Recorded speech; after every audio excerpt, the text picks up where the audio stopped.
Páni, vy?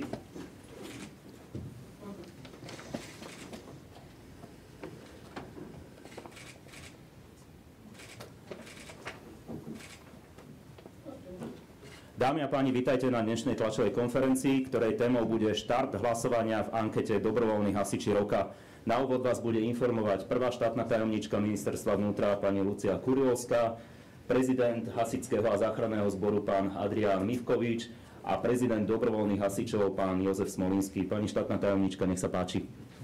Vážené dámy, vážení páni, dovolte mi privítať vás na pôde Ministerstva vnútra Slovenskej republiky a informovať o priebehu všetkých prác, ktoré súvisia s anketou Dobrovoľných hasičov Slovenska, tak ako bola vyhlásená ešte v jeseni minulého roku.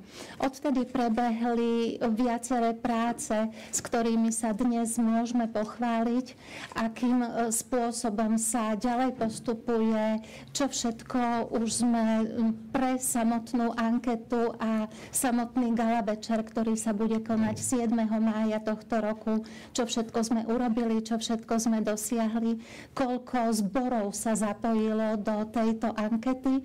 O tom vás budú informovať aj moji kolegovia. Dobrovoľné hasičstvo na Slovensku má stáročnú tradíciu. Už som bola v nie jednej obci v rámci Slovenskej republiky, kde oslavovali práve 100 rokov založenia hasičského zboru samotnej obce alebo mesta. Vždy je to krásna veľká slávnosť, pretože dobrovoľní hasiči majú právo byť hrdí na svoju prácu.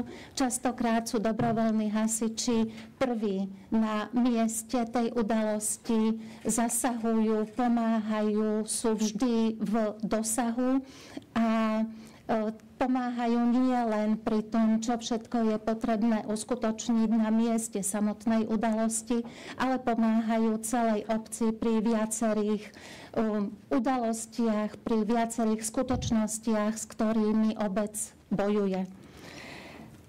V rámci Slovenskej republiky za minulý rok len pár čísel. Tie čísla hovoria skutočne za veľa. V rámci Hasičského záchranného zboru na linku 150 bolo 142 686 volaní. Každých 15 minút vyrážali hasiči k zásahu a v priebehu roka zasahovali 31 602 krát. Pritom vyrazili dobrovoľní hasiči 7627 krát, čo je naozaj krásne číslo. Skutočne vzhľadom k tomu, že sú to dobrovoľní hasiči, sú to tí, ktorí nasadzujú svoje životy a zdravie vo svojom voľnom čase v rámci toho, ako majú ten priestor na takúto prácu. Dnes vám s veľkou radosťou chcem oznámiť, že do samotnej ankety sa prihlásilo 150 zborov. Je to krásna náhoda, pretože 150 je aj linka pomoci v rámci Hasičského záchranného zboru a práve 150 zborov sa prihlásilo. Čiže takáto skutočnosť je naozaj, je to náhoda a je to veľmi milé. O všetkých ďalších podrobnostiach vás bude informovať pán hasičský prezident. Nech sa páči, pán prezident. Ďakujem za slovo. Pani prvá štátna tajomníčka, pán prezident, vážení hostia. Odborná komisia naozaj mala z čoho vyberať. Tých výjazdov minulý rok dobrovoľní hasiči absolvovali 7627 v spolupráci s Hasičským záchranným zborom. Prihlásených bolo do ankety 150 zborov, takže 9-členná komisia naozaj mala z čoho vyberať. Kritériá boli nastavené tak, že aby nešlo o zásah, ktorý je bežná rutina, aby mal nejakú pridanú hodnotu a aby v tom bol aj nejaký príbeh. Takže odborná komisia sa rozhodla vyhodnotiť, alebo respektíve posunúť z tých uchádzačov z každej kategórie 5 zborov A čo sa týka členenia, tak pre títo účely sme Slovensko rozdelili na západ, stred a východ. Čo sa týka západu, časti západ, tak je v ňom Bratislavský, Trnavský, Trenčiansky a Nitriansky kraj. Čo sa týka stredu, tak Žilinský, Banskobystrický a čo sa týka východu, tak Košický a Prešovský. Za skupinu západ bolo nominovaných celkovo 29 dobrovoľných zborov a ako som už povedal, odborná komisia rozhodla o tom, že finalisti budú dobrovoľný hasičský zbor mesta Brezová pod Bradlom, dobrovoľný hasičský zbor obce Ivanka pri Dunaji, dobrovoľný hasičský zbor Jaslovské Bohunice a dobrovoľný hasičský zbor obce Rastislavice. Za oblasť stred, teda Žilinský a Banskobystrický kraj, budú finalisti dobrovoľný hasičský zbor Horný Vadičov, dobrovoľný hasičský zbor mesta Jelšava a dobrovoľný hasičský zbor Korňa a dobrovoľný hasičský zbor Ludrova. Pre oblasť východ, ako som už spomenul, Prešovský a Košický kraj, dobrovoľný hasičský zbor obce Mníšek pod Hnilcom, dobrovoľný hasičský zbor obce Osturňa, dobrovoľný hasičský zbor obce Štrba, dobrovoľný hasičský zbor obce Šuňava a dobrovoľný hasičský zbor obce Turňa nad Bodvou. Takže verím, že ľudia, ktorí budú hlasovať, majú dostatočný výber z príbehov a zo zásahov na to, aby správne určili víťaza za jednotlivé lokality. Ďakujem veľmi pekne. Nech sa páči, pán prezident Smolinský. Pekný deň, pani štátna tajomníčka, pán prezident Hasičského záchranného zboru. Dovolte aj mne pár slov.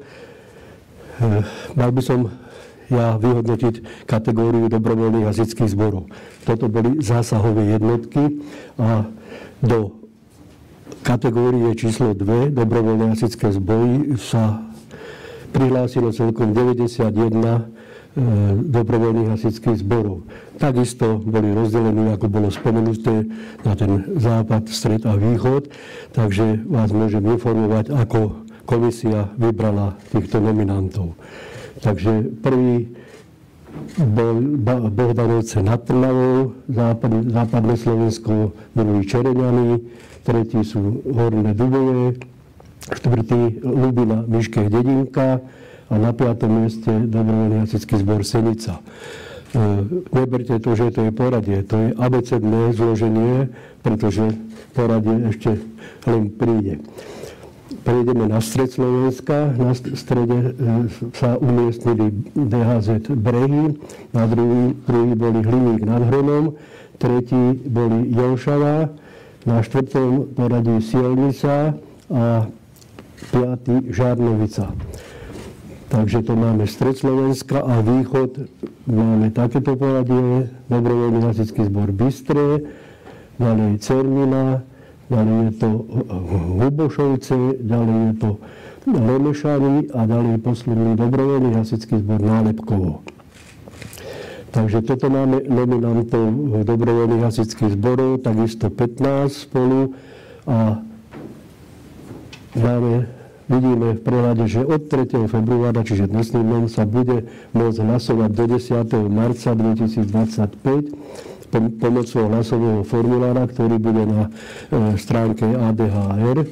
No a ako možno vidíte, že každý hlasujúci, či už verejnosť, ale samozrejme veríme, že najviac sa zapoja hasiči, budú mať možnosť v každej tej kategórii, či už sú to zásahové jednotky, alebo sú to dobrovoľné hasičské zbory, môžu dať 3 hlasy, čiže každý hlasujúci môže podať 6 hlasov tým svojim obľúbeným, možno kamarátom, možno tým, ktorí si to zaslúžia.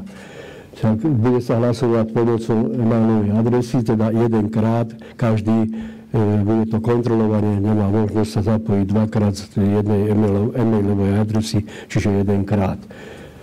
Ďalej môžeme si posunúť, takže zbory, ktoré sa umiestnia na prvom mieste, získajú originálnu sklenú helmu, ktorú tu aj vidíte.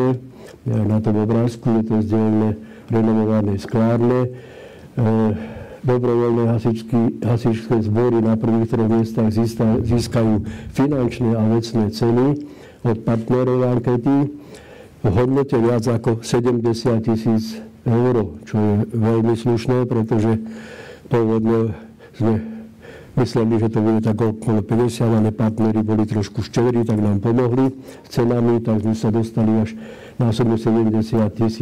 Ako vidíte, sú tam aj záchranné štvorkolky, ktoré pôjdu do každej oblasti pre zásahové jednotky, dýchacie sety hasičské, potom je tam aj poukazy na nákup inteligentnej nositeľnej elektroniky a ďalšie ceny, nebudeme všetko ani menovať, posunieme.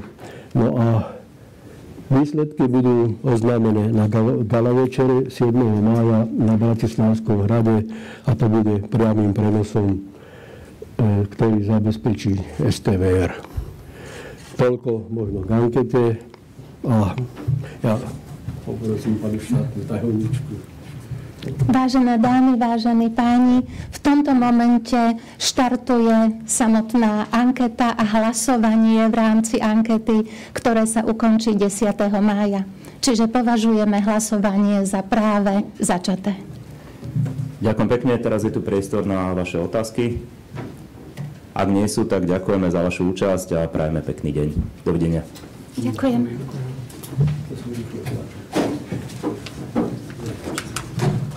Jasne, vesne.